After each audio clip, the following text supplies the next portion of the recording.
What's up, everybody? Welcome back to your favorite New York Jets subscription podcast, Badlands. We got the War Room edition here.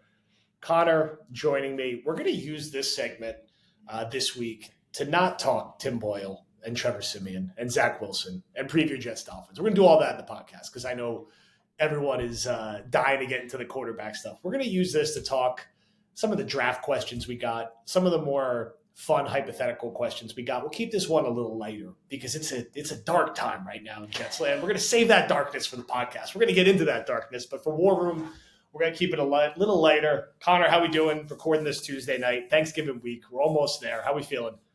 Good. I mean, Thanksgiving week, always a great week. Can't beat it. A lot of work to do still, especially very condensed break with the Jets playing on Black Friday, but nonetheless, they're always interesting, right? They're always interesting, Joe. So it's a good holiday. It's a football related holiday. And even with the Jets in, having a tough streak right now and a lot of turmoil, there's still a lot to be happy about.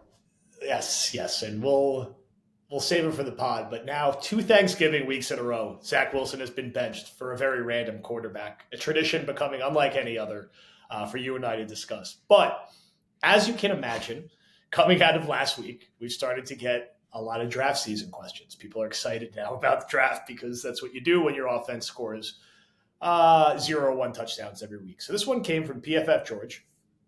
Because it's that time of season again, on early scouting, it seems to be a deep offensive tackle, wide receiver, and obviously quarterback-heavy draft. If the Jets plummet to a pick, say 5 to 10, is a trade down to a team coming up for a quarterback the most prudent move? I'm going to lob this one right to you. This is right in your wheelhouse. It is, and I like this question because I'm constantly asked the other way, where, what has to happen for them to just totally turn the page and fall into this Caleb Williams, Drake May, or really any quarterback in the first round, and all that. And it's a topic that is just, Aaron Rodgers is here next year. By the way, I don't know if you heard McAfee today. He still said, I still have a few years left. Oh, a few years now. He's okay. A week-by-week guy, so I'm not going nuts over it. But I still wonder, is this just beyond 24, which is where we always thought it would land? To answer the question, though, if you're the Jets, right, me being a team-building guy, I'm looking at this from, if I'm picking 5 to 10 in a class with these quarterbacks, I'm like, oh, man, I'm intrigued. But the Jets already made up their minds on what these at least next year looks like. Yeah. In their minds, probably the next 2 years. That's what they're hoping for. Exactly, the next 2 years. So this can go a couple different ways, and this is the beauty of the draft right now. There's part of it that it's yes, you can trade out of a pick that's between 5 to 10 because there's still a lot of blue chip talent there. We know Caleb Williams and Drake May are going to probably go in some order of 1 and 2, and then Marvin Harrison and Olu Fashanu will probably be some order of the 3rd and 4th picks. And then you get picks 5 and on. Here's where it gets tricky. If Joe Alt was there, the tackle from Notre Dame, who I think is phenomenal, the Jets just stay there and take Joe Alt, and they have this franchise tackle, and he's going to protect Aaron Rodgers. And there's a lot of good tackles in this class where you can make that argument, but Alt's different. And you could also argue, do you just stay there and take the best wide receiver because this wide receiver class is loaded? But with all these options, the answer is yes. If you could trade out of that, say you were picking at, and by the way, I don't think the Jets are picking between 5 and 10. I know everybody thinks they are just rotten right now. I don't think they're as bad as we think. They've been awful. They just don't scream a team to me that's you have to be picking 5 and 10. You have to lose a lot of games this year. I still think they have some wins in them right now, just off the defense alone. Anyways, the reason why you would trade out of that is you get your second rounder back, and you could still get Keon Coleman, the type of wide receiver they need, Roma Dunze, Talise Fuaga, J.C. Latham, 2 great right tackles. There's just so much in the top 20 of this draft that fits the Jets' need. This is a draft that's very tackle and wide receiver heavy, and I love that. I think I love that for us. I think, right, me too. I think those are the Jets' 2 biggest needs, honestly. Yes. I had them going Keon Coleman in my mock draft for NBC Sports I wrote last week, and it was pick 13, and you get 2 responses. One response holy shit, awesome. And then the other responses are I don't know how you don't take offensive line here. And it's I get it. But one, I really think wide receiver is just as big of a need. That's how bad it is across from Garrett Wilson. It is. Two, Yeah. if you look at it next year, and this is still really risky and not great, and I get the rebuttal, their tackles are Becton and AVT next year. Yep. Like there's not room at the moment until Becton leaves in free agency, or they've already said AVT's a tackle now. Yep. There's not some gaping spot, and those guys are good.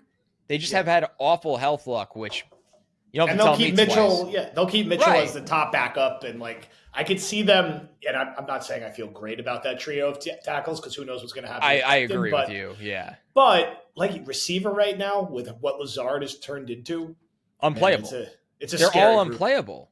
It's so bad. So that's why it's like, yeah, you got to go get a wide receiver as well now. And then a lot of people go like, some people are already acting like Devontae Adams is already on the Jets. I think it's a lot more complicated than people are making it out to be. I agree. Like, because is the price to me is not a first rounder, like in the top 15. But the Jets don't have a second. The Jets don't have a second rounder. Yeah. So are you going into 25 then, and like? And are they okay with that? I mean, I guess because it's a new regime, so probably. Is there a way to get T. Higgins or Mike Evans at a lesser cost is another thing I'm also curious about. I just feel like they've leaked the Adams thing so aggressively, they're hurting their leverage almost against it. I don't know. I'm very curious to see what the price tag is there. Also, if he was going to get moved, I wouldn't be surprised if he wants to wait and see what happens with the coach. Maybe he loves playing for Pierce and they keep Pierce. Maybe they get a different quarterback. That's what I'm thinking. Like, yeah, you just never know. You would think his priorities, no matter what, are to play with Rodgers again before both of their careers are done. But it's just with his contract and compensation and team control with the Raiders, like it's not as easy as you don't just call and they're like, yeah, he wants to go there. How about a third? I wish, and I hope I'm wrong. It's tough. So yeah, it's got down a windy road after a question about trading out between 5 and 10. But yeah, trading out is most often a good move. It is very difficult to execute when you are not in a quarterback slot. Next question, going to Nostalgia Town. Question from our guy Zance. Favorite. If you could take one of these components from the 2009-2010 offense and inject it into the current offense, which would you take? The offensive line or the Sanchez-Shoddy combo? Now, when I first read this, I was initially like, well, of course I'm going to take the offensive line because Sanchez-Shoddy, if you remember being a Jet fan back then, they were not always the most popular elements of the team. Now, that being said, they would be a substantial upgrade over what the Jets currently have, an offensive coordinator and a quarterback, to the extent that they would probably have won that Chiefs game, that Pats game, and that Raiders game with that combination. Now, you could also say, look, if you had that offensive line with Brick and Mangold and Brandon Moore, and you could just give the ball to Breece Hall and then give the ball to Izzy and just run the ball 6,000 times a game, and you could have UConn's own Tim Boyle under center, and it's fine. I think Hackett's so bad and Zach is so bad. And I like Sanchez, especially the 2010 version of Sanchez, where the numbers were better. He was particularly like clutch. He was mobile, like in that range. I'd probably go with that just because in the vacuum of this year, it goes to what we've been complaining about. Like if the Jets had a 2010 Mark Sanchez level quarterback as their backup or as an option, they would, in this year's version of the NFL, they would probably be like 6-4 or 7-3 right now. That's kind of all they need. And they haven't been able to get that. I don't even know if Boyle's going to be able to do that. Probably not, candidly, and we'll talk more about his career resume. So that offensive line was incredible. And it particularly in 2009, there was a big gap between the 2009 and 2010 team. Yeah. They get bundled together a lot. The 2009 Jets started 3-0 and were like really bad the rest of the regular season. They were 6-7. And their final 2 wins were like shaky because the Colts were resting everyone and the Bengals were kind of resting everyone.